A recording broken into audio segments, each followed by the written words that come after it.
Welcome to a very special edition of Social Flight Live for EAA's Spirit of Aviation Week. And this program is brought to you by Avidyne, who's made all of this possible. We have a very special guest for today's program. Robert DeLaurentis is here. Robert has just recently landed from his flight from pole to pole, in this case now doing the North Pole side of his adventure. And, I met Robert way back, must have been 2016 for the first time, a truly amazing individual, an author, an educator, a very successful businessman, and someone who has made it their life's work to provide a really different view, I think, of aviation and a oneness of how that can communicate with society as a whole, which is recognized in both his books of Zen Pilot, Flying Through Life, as well as the fact that he named his aircraft Citizen of the World. Robert, thank you so much for joining us here on Social Flight Live. It's great to be with you, Jeff. Thanks for having me on your show. So, I want to go all the way back to the beginning, but I have to start where you are right now because you are in a hotel room in Anchorage, Alaska. Is that correct? Yes, I'm in Anchorage. I landed in Fairbanks, but a few days later, after we finished our filming for our docu-series, we moved on to Anchorage and we're continuing the filming right now. So this latest part of your epic adventure was the North Pole. It started with the South Pole, but this is the pole-to-pole adventure that you've done. Tell us what you just completed, and then we can go back. I just completed a flight from Kiruna, Sweden, which is in the north of Sweden, northern tip, to the true North Pole, the magnetic North Pole, the North Pole of inaccessibility, and then my intention was to go to Prudhoe Bay, but it was weathered in, so I continued on to Fairbanks. Luckily, the Citizen of the World's got some fantastic range, so it was easy to continue on, just another hour and a half.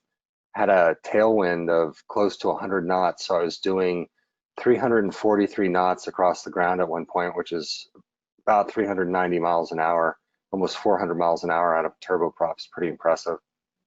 Wow, that is, and define some of those terms, please, because I know a lot of people, including myself, don't necessarily understand the distinction between some of those different points when you talk about the North Pole. Sure, the true North Pole is the axis, that the Earth rotates on, so the top part. And then the magnetic, there's a molten core of the Earth, so the magnetic pole is shifting, and I believe every 700 years or so, it shifts completely. And then the North Pole of inaccessibility is sort of if you took all the landmass around, the North Atlantic and you found the absolute center, then that would be it. It's the most remote place that you could get to given those different land masses. Wow, that's fascinating. And you went to basically all those points and you navigated to all of those points as part of your journey from beginning in Sweden at this point? Right, right. And the South Pole, to do those opposite points is more difficult. At the North Pole, they're within about 200 nautical miles of each other, so it was relatively easy, to add the second two, magnetic and inaccessible. Wow. Now, what I know you're navigating as you're doing this. What are you seeing outside the cockpit during this adventure? You're reaching these very critical points. It's not like climbing Everest where you're at the peak of one mountain and there's no question about what that point is. What does it look like when you're hitting these points? Just as an aside, I'm a member of the Explorers Club, and I was carrying Flag 44, and it has been to Everest and to the South and North Pole and the bottom of the Marianas Trench. So that sort of spirit was with me. So we made a bit of a compromise, right? If you want to see a lot over the North Pole, you're going to leave in April.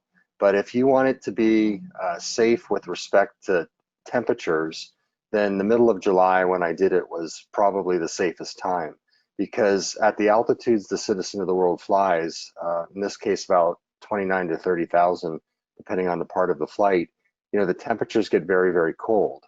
And fuel, Jet A1, gels at minus 47. And over the South Pole, the temperatures were 13 degrees colder than that, so they were at minus 60. So there was a risk there of the fuel gelling and losing both engines. And we have a very elaborate system to heat the fuel in the plane. But in this case, I wanted to minimize my risk, waited to the warmest time of the year. And the problem with that, though, is there's clouds. There's a lot of clouds. And I would say for about 95% of the flight, I had clouds, a solid cloud layer with no real reference to which way I was going. But as luck would have it, as I crossed over the 3 different poles, I could see just a little bit of the Earth between the clouds. And I don't know if that's because of the rotation of the Earth or if I was just lucky. I really considered it a gift, because Yeah. to fly for 10 and a half, 11 hours, not be able to see a whole lot is a little frustrating. But Right. through the broken clouds, I could see ice and water. Hmm. And it wasn't like, you saw a big splotch of ice that you could maybe put it down on. It was little sections. So if you were going down, you were going down in icy water. Wow. That's really amazing. And what type of contact do you have during this trip with the outside world? Well, I had prepared in several ways to remain in contact with the rest of the world. You go from VHF comms over Svalbard, Norway, which is just to the north of Kiruna, Sweden, and that extended for about 2 hours. And then after that, the intention was to shift to my HF radio. And on the trip, I've had some problems with the HF radio. The propagation is not very good during daylight hours. And then my antenna is a little bit short. When it was put on, it could have been rigged slightly differently. And I've had use of it maybe once or twice, during the flight, but I've been flying mostly during daylight hours. So I had a satellite phone, and I was able to call Oceanic Control, except I couldn't understand what they were saying, and I'm sure they couldn't understand what I was saying. Hmm. So the only other way to communicate was via my inReach Explorer, which was provided to me by the sat phone store. So I could satellite text or email different people. And my last ditch effort, had I needed, help, would have been to text, hey, am I on the right heading? 10 degrees left, 10 degrees right. And then I would typically get a response every 15 minutes. Now, when I crossed over those 3 poles, on the track, on the inReach Explorer, it did not show the 20, 30 degree deviation. So it wasn't a very precise way to navigate. That would have been, last ditch effort. Hmm. And as my equipment failed, I referenced my iPad, which seemed to be pretty solid the entire way. Wow. So surprisingly, Go figure. yeah. That's, that's And amazing. the thing that was challenging about the North Pole, I knew I was going to lose my gear, a lot of it. I lost some of it over the South Pole for about 10 or 15 minutes, but over the North Pole, that continued on for 5 hours. Wow. So, I was doing a lot of hand flying at 29,000 feet, and I really didn't get the stuff back until I was over Alaska, which was really.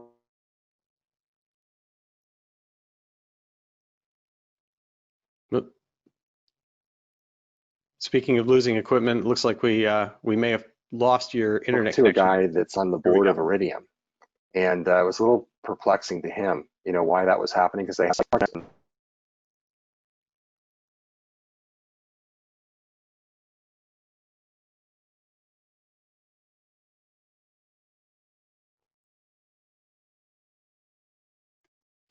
Robert, we lost your audio there for a minute. Is it back?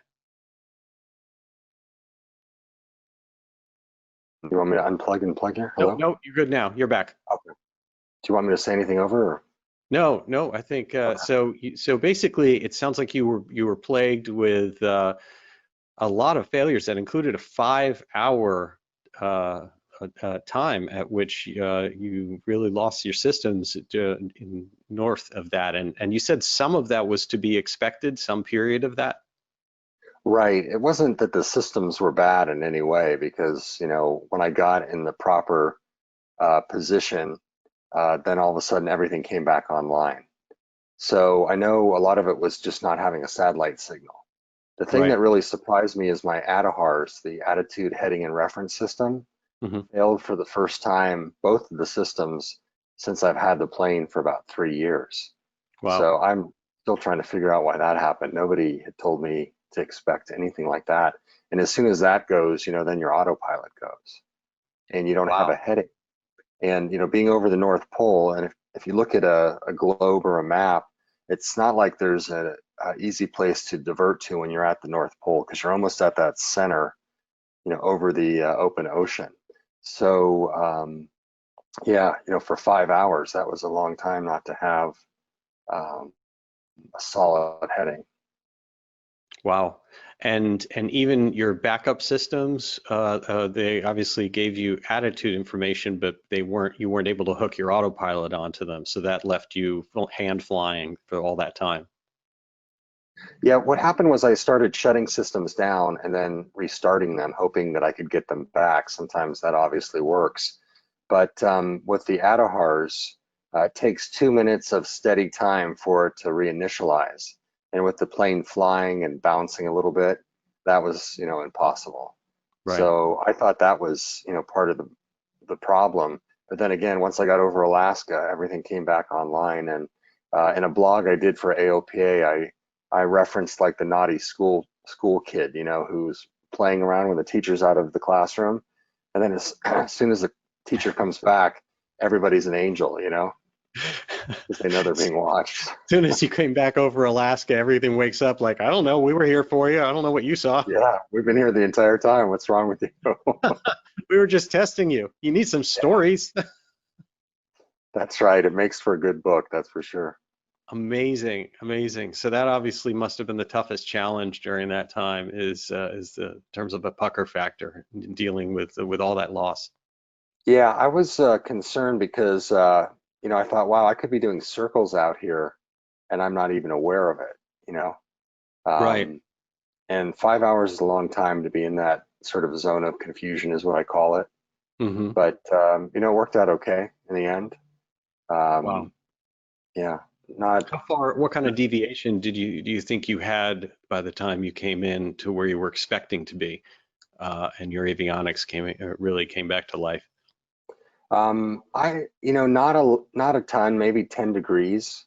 Hmm. Keep in mind, I had a directional gyro that would work for a time, right? It has the metal ball spinning at 15,000 RPMs, Yep. and but that degrades over time. By the Right. time I had figured out, that the iPad was going to be a good backup, it seemed, to be somewhat reliable. So I went with that. Got it. Now, your aircraft is a Citizen of the World. It's a turbo commander that's been highly modified that you used for the trip. And you mentioned fuel, you mentioned avionics, some other things. Take us through a little bit about how you prepared and how you prepared the aircraft for the trip. I understand you use biofuels. Yes, we used biofuels for the first time over the North and South Pole ever, in the history of man or woman. So we're very proud of that because our mission is one planet, one people, one plane, and it's environmentally responsible to be using biofuels. And some people will say, well, you were burning fuel when you could have been using electric power. Well, the batteries aren't to the point where they can be used for that distance. So we're doing the best we can, right now.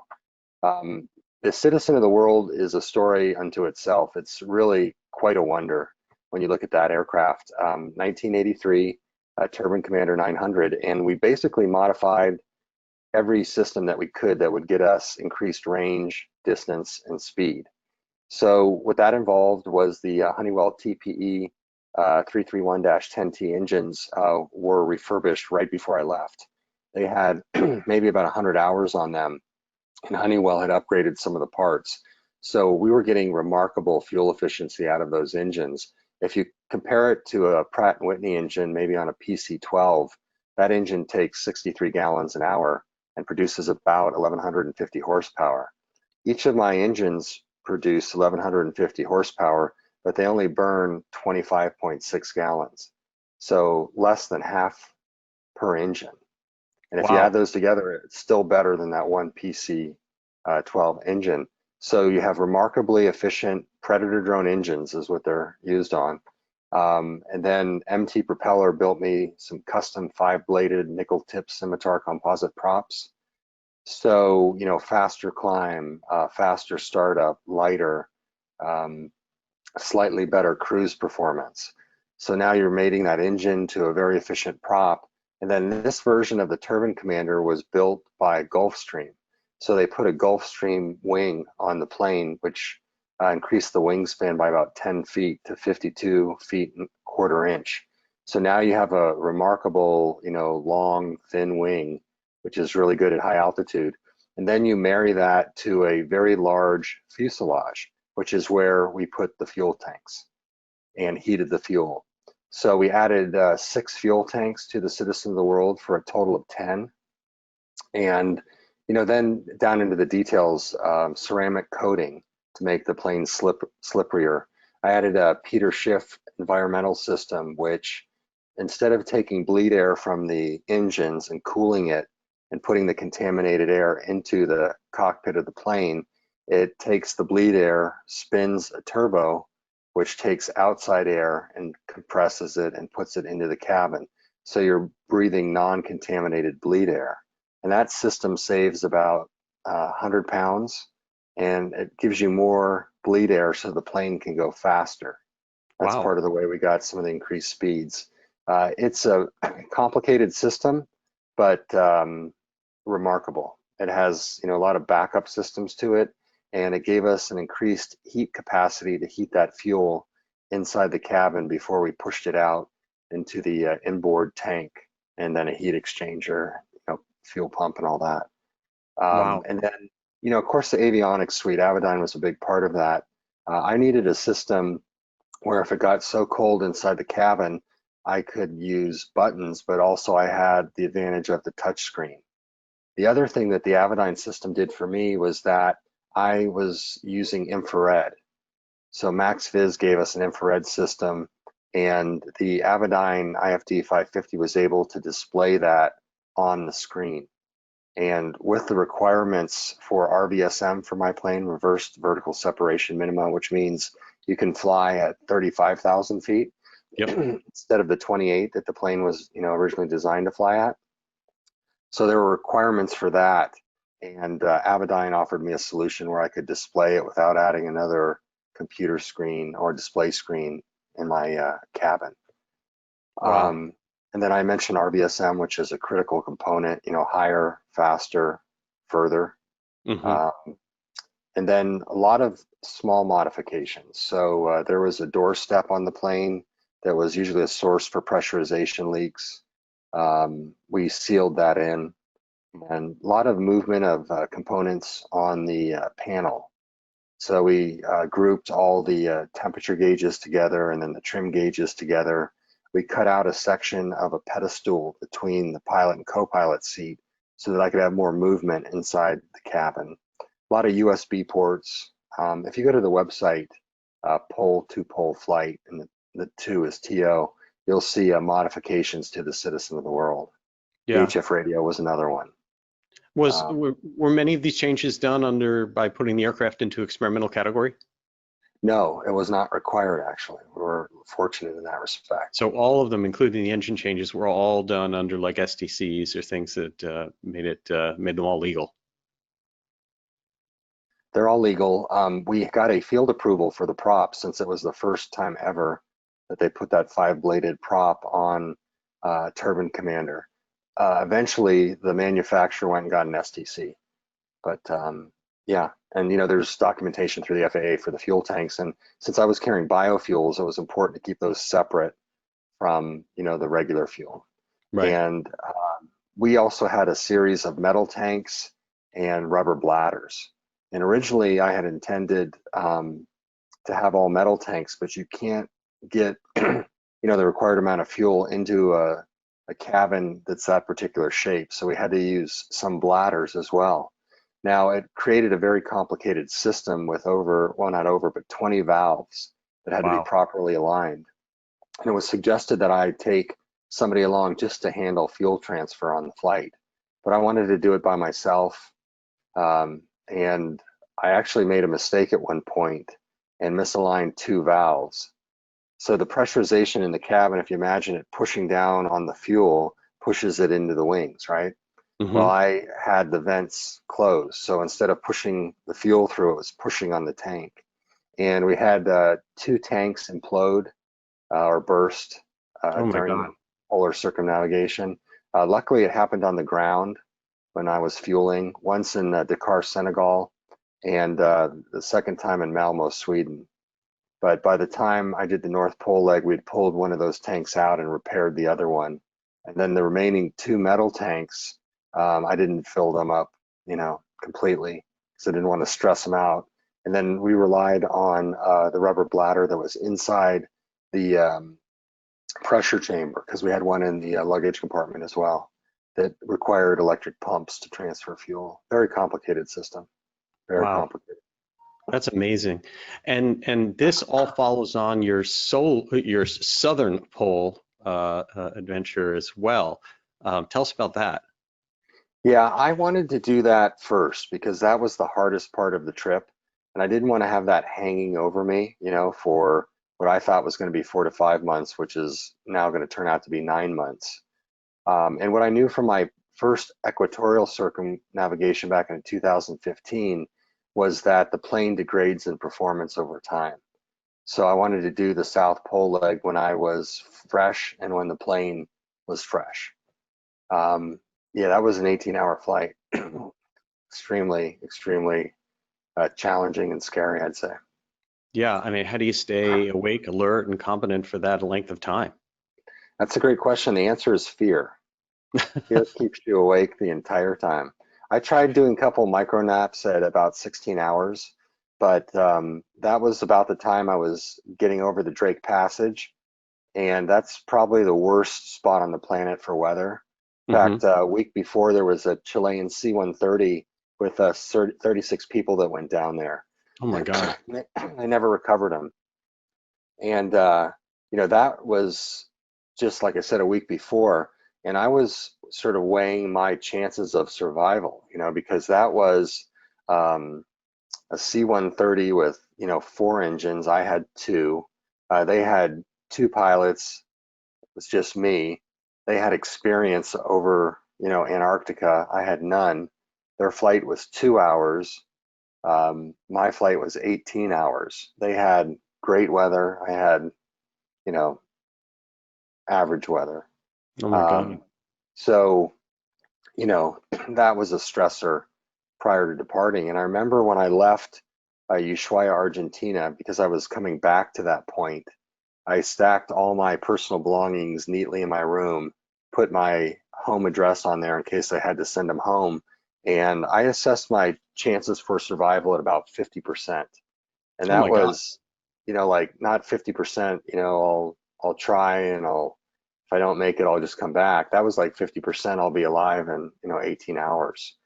And when you add together all the challenges of the South Pole, navigation, distance, fuel gelling, snow blindness, which took out a commercial plane that went down there a number of years ago. I think it was an L-1011, might be wrong, but it's, that basic size of plane. Then you have the pilot fatigue, few places to land, right? Because aircraft and most of the runs that are down there are what's called white ice, which means you need skis. Blue ice is when all the air is pushed out of the snow and you can actually land a wheeled vehicle on blue ice. But yeah, so there weren't a lot of places to land. Very, very stressful flight. Hardest of my life. My God. So take us back then. I mean, you're talking about bringing yourself to the point of, as you just said, 50-50 chance of whether you will be surviving the next 18 hours of your life. And Right. it takes something pretty special to arrive there and a mission to be on as a human being. Take me back to how this all started, from when you decided to take this approach to start reaching to these heights, whether it be your first circumnavigation or going towards your second one. What drove you to this? Well, in 2014, I wrote a book called Flying Through Life, and I had just gotten an advanced graduate degree in spiritual psychology, and I had taken the 19 of those concepts and used them in my business, tripled its size, and was going out into the world because I didn't want to just talk about it. You know, there are a lot of people we felt making promises and not delivering or just talking about things. So we wanted to go out into the world, make our best effort, and see what we could do to change the world in a positive way. And the expression we came up with was the impossibly big dream, you know, pursuing that. So after the equatorial circumnavigation in 2015, we felt that it was important to again pursue the impossibly big dream. And what that was, you know, not doing the circumnavigation again along the equator, but over the top. And we thought with our experience, with the team that I had, with more sponsors, that it would take the same amount of time to do a little more challenging flight. But as it turns out, let me grab some water here.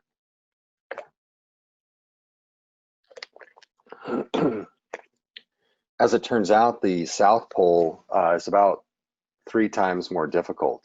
So the original 6 months got delayed twice more, and I ended up taking 18 months to prepare for this flight. And that wasn't, you know, hey, I've got a spare day this week, I'm going to work on it. That was, you know, 6 days a week, get up in the morning, work all day, and then, you know, start it over. So yeah, the South Pole is a different animal, so much more challenging. Now, your first circumnavigation was the first person to solo fly a Piper Malibu Mirage around the world, and obviously you've upgraded your aircraft when you Yeah. did that. What do you? I mean, reflect back a little bit on the differences between that first flight and that aircraft, and what you're flying now with Citizen of Yeah. the World. The defining moment in that flight was the engine failing in a single engine piston plane 14,000 feet over the Strait of Malacca, and, you know, dead sticking 19.6 nautical miles into Kuala Lumpur International with oil spraying on the 1400-degree exhaust, trailing smoke, 600 pounds of avgas, highly flammable avgas in the cabin with me, and you know, having an extra 300 feet of altitude as I landed at the international airport with, you know, 6 flights diverted. And that was the beginning of Zen Pilot, Flight of Passion, and the Journey Within. So after that, I thought I need to get a more reliable plane. And, you know, turbines are said to be 100 times more reliable. And then with 2 turbine engines, it's, you know, a factor of that. What I didn't realize is that, yes, the turbines are 100% more reliable because everything's spinning in the same direction, but everything else on the engine is just like anything else in aviation, right? It has about the same reliability. So, and then Charles Lindbergh, of course, was famous for saying, when you have a twin engine plane, you have twice the chance of an engine failure. Hmm. So anyway, you know, I wanted to do it with something that I believed would be more reliable, uh, and that was Citizen of the World. Now, there's also another saying that when you replace a major component, um, it has a chance of failing in the first 10% and the last 10% of his life. So think about taking a 19 aircraft and putting these very powerful engines on there. Originally, those engines, I think, are rated at 715 horsepower, and mine bench tested at 1150. So, you know, you have a lot of horsepower. You're increasing the pressurization because you're flying higher, you're flying faster, you're carrying, you know, fuel, extra fuel. So it's an enormous amount of stress on the plane. We actually had a windshield crack just before I left at 30,000 feet. Some fuel controllers froze up, and we had to have those rebuilt. We thought we were going to be able to repair them, but they had to be pulled off, repaired, you know, parts made. So that's, you know, some of the reasons for these delays. But the cool thing that happened is as soon as I started on the trip, everything started working really well. And I think it's because a plane likes to be flown. But we just, in a way, we got lucky because we had finally gotten to that sweet spot where everything was working well together. And, if you can get without wind, it flies at about, when it's lighter on fuel, about 305 to a 318 knots true. Hmm. It's really fast for a turboprop. Yeah. Then we had talked about, with the help of Mother Nature, you get even more out of it. But it's become a very modernized plane, and it looks cool. Those five-bladed props are mean. It draws a crowd, when you land, and it's got the performance to back. Because I don't Yeah. know of any single or twin-engine turboprop that's gone 18 hours. Yeah. So, those are records right there. Well, a Um, Turbo Commander is just it's an iconic aircraft. It's gorgeous. Yours in particular, of course, is gorgeous with all the symbology on the side of everywhere that you've been and what the mission is. Someone sees Citizen of the World pull up on a ramp. I can imagine you drop something, go take a look. Well, there's a joke that it's a very loud plane, so people cover their ears when you're, pulling up, and they call that the Turbine Commander salute, is when you cover up your ears. But to look at the plane on the ramp, I compare that to the Malibu Mirage, which was a very elegant plane, right? Really long wings, sort of thin, strong body. But the Turbine Commander is like a bull. Mm. It's muscular. It just looks mean, like it's ready to take on the poles in the world, and it certainly has in a very elegant way, maybe I should say. Yeah. So you mentioned, of course, your books, and you've done quite a bit of work that has to do with this philosophical approach to life through both the books Zen Pilot and also Flying Through Life. Tell us a little bit about that and the philosophy that it sounds like changed your life and that you're helping change others. Yeah, let me also add, Jeff, that there's a third book we released while I've been on the road called The Little Plane That Could. Mm, And it's a children's book designed for kids about 3 to 5.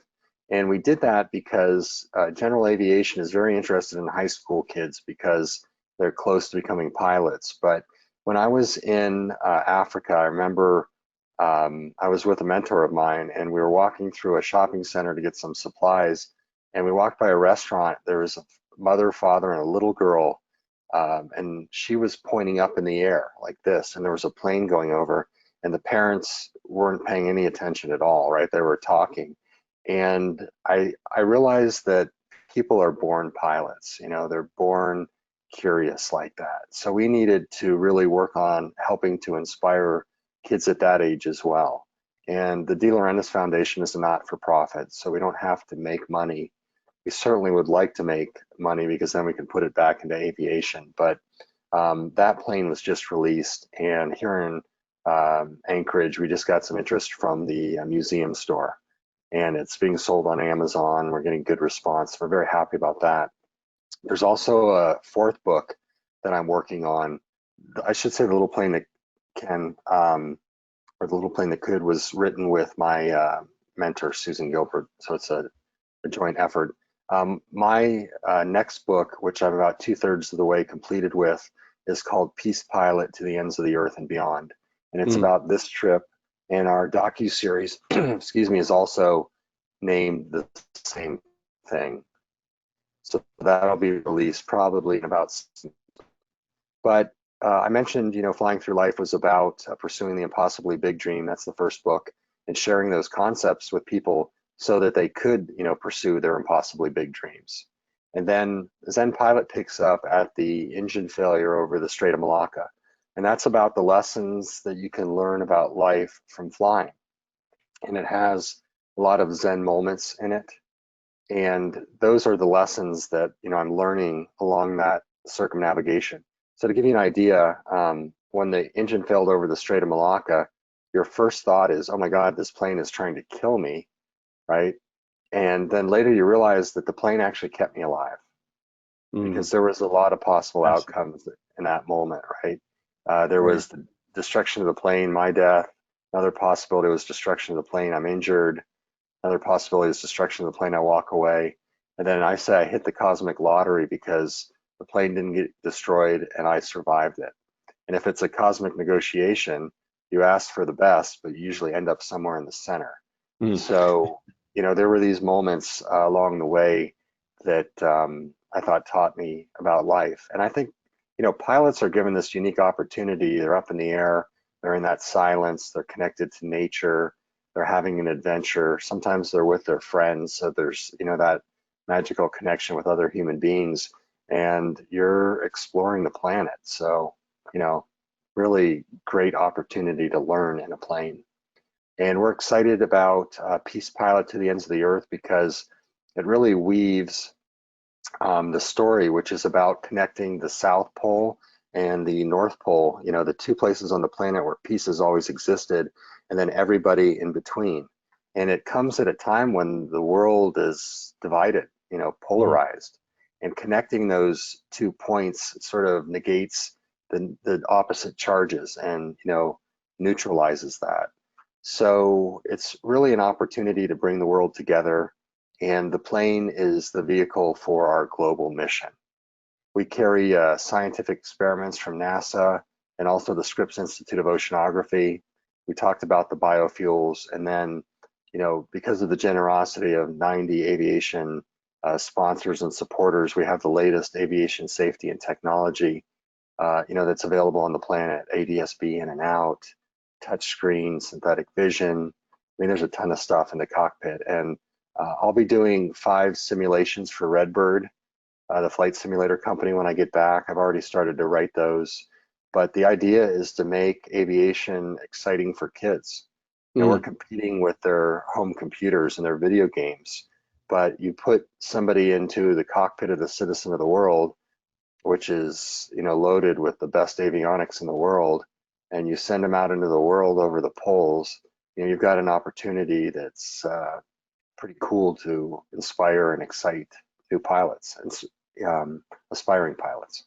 Yeah, I've always been absolutely impressed and really thankful for the work that you're doing, and it does seem to blend this work to improve the planet, the world around us, but there's a very personal side of it as well, in helping people through your own story and your own experience and how they can be successful in their own personal life as well. Yeah, the funny thing, Jeff, was when I made it over the South Pole, I honestly believe that flight broke me. I never realized it was going to be that hard, for one. And when I finished, I thought, thank God, the hardest part of this trip is over. It's going to be what I refer to as a global victory lap. And my cinematographer laughs at me now because he knows it's not been anything close to that. You get broken open, and then you're ready to receive all the amazing lessons and gifts, that come with challenges along the way. So that was really the true start of the flight, was, getting broken over the South Pole. And then I honestly thought the North Pole was going to be relatively easy. I hate to use that word, but in comparison to the South Pole, because things were just going so perfectly, as the flight drew closer. The waypoints were working. The plane wasn't leaking fuel or oil or oxygen or nitrogen.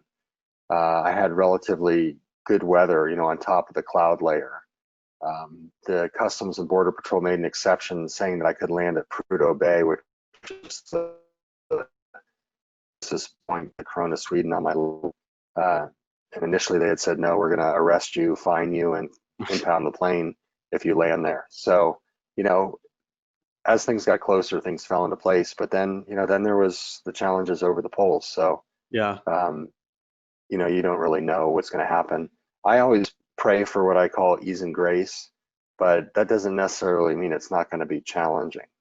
And, with the coronavirus hitting when I was in Spain, that stopped us in our tracks, really, because Right. I was flying, the citizen of the world at between 340 and 390 miles per hour. Then I got to Spain on the bullet train, and I was slowed to 150 miles an hour, and my rental car down to 70. And then the coronavirus was a stop, Right. And along the way, I was realizing I was missing so much by flying so high and so fast. So, there's been so many opportunities for learning. I like to say that with every challenge comes an opportunity. And our opportunity has been to, educate the world, hopefully, about the fact that cooperation is probably a better way to resolve these problems than competition, right? Right. So I don't know about you, but since I was a little boy, I was always encouraged to compete and, try and set myself apart. And, technically we're thinking we're better. But if you go to a place like Sweden, where I was for about a month, they're encouraged not to compete until they're 12 years old. And then even the airline pilots are instructed not to set themselves apart. But what you end up have happening is that everybody's working together. And Right. I found that when I got to Sweden, there was a couple guys, Johan and Axel, that were pilots that I was introduced to, and they helped me with the fuel tanks. They helped me get biofuels. They helped me with lodging, just so many things. I Yeah. mean, they really opened up, in support of the mission. So I think I've learned that the solution to our problems as a planet are not going to be solved by one person, one company, or one country. It's, the oneness of the planet that will solve these problems. Yeah. And we all come from the same cosmic matter, right? The Big Bang. Nobody disputes that. So we're more similar than we are different, and that's a lot of what this trip is about, is showing that we all care about the same things. And as we do the docuseries and we're interviewing people that are, former lieutenant governors of Alaska, dog sled mushers, Zulu rangers in Africa, everybody wants the exact same thing. It's family, love, compassion, health, safety, financial security. They're all curious. Right. So when we focus on those things, then it's easy to see, hey, everybody around the world is similar in that way. And we're not, defining things as black and white or religion or politics or, this person has more money than this person. So I Right. think that is, the message of our trip. And that's the world peace part, the connection. And this plane is the common thread that's connecting all the people and the poles and the, 20, I think we're at about 22, 23 countries right now, on 6 continents. So it's a metaphor for life. And I Yeah. believe, our solution moving forward. It's a wonderful, wonderful message. I believe in it passionately. It does certainly speak to me. I mean, everything that we've done, I've dedicated my life with SocialFlight.com and the mobile apps to bringing people together in general aviation, to supporting our community, our little community, and then what we can do to help inspire people that way. And I think what we've seen, and I've heard from you and from so many others, that when the crisis hit, when the pandemic had hit, everyone has to pivot, and you have a choice as to how you do that. And we chose to try to use online to bring as many people together, to start this show of Social Flight Live, to try to inspire people and let people hear from people like you as part of it. And we've gotten that same message that basically has shown that times of crisis are times of opportunity. Both to better ourselves and to make connections and reassess, and for many people to actually move forward and improve their lives, even financially, in ways that they never thought possible, because these are turning points and chances to take a different look at things. And it sounds like that's what you've done, and that's what you've continued to encourage. Yeah, you said that very eloquently, Jeff. And what I came to realize, and I wrote a blog about this, is moving into the coronavirus, a lot of people might have defined themselves by their business. I've got a nice house, I wear nice clothes, I've got cool friends, but that's not really who we are. And when we were locked up and quarantined, we started going, oh, well, I'm the person who was compassionate for my friend who had the coronavirus or was struggling.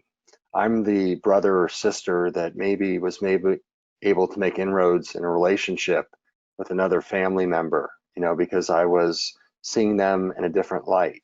I was the person who sent some supplies over to my neighbor who wasn't able to make it to the store. And that's sort of redefining ourselves, whereas, before we're sort of, what I was describing before is more ego driven. So this particular blog was about the death of the ego and redefining who we are as humans. Mm-hmm. And when the coronavirus doesn't distinguish between somebody in Africa or Egypt or Europe, or, it doesn't matter how much money you have, who you are, Right. it affects everybody equally. So then you go, well, maybe we are, all the same, at Yes. least in that regard. So, there's been a lot of struggles. I was very fortunate to be living in a monastery for a time in Montserrat, Spain, and I had an opportunity to talk with one of the monks. And I said, hey, is this, cosmic punishment for the planet? Because getting hit pretty hard, And he almost, he didn't laugh, but he was amused, and he said, no, no, no, um, this is the natural cycle of things, because disease and viruses, illness have been affecting humans as long as they've been on the planet. And we believe that technology will always save us, but humans are mortal. And, someday we're all going. And this is just another one of those opportunities to learn. And we're, obviously talking about some of the lessons. So, I'm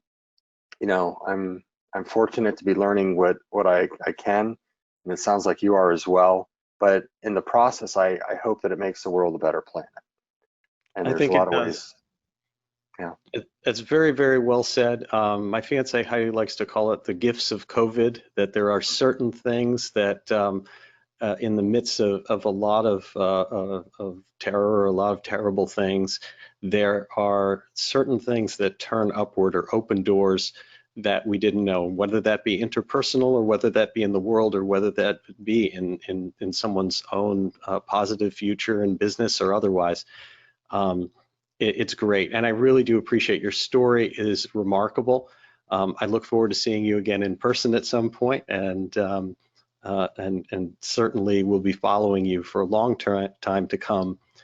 For everyone watching, please, you can follow everything that Robert's doing. Robert, if you could give us the best websites for everyone to be following you.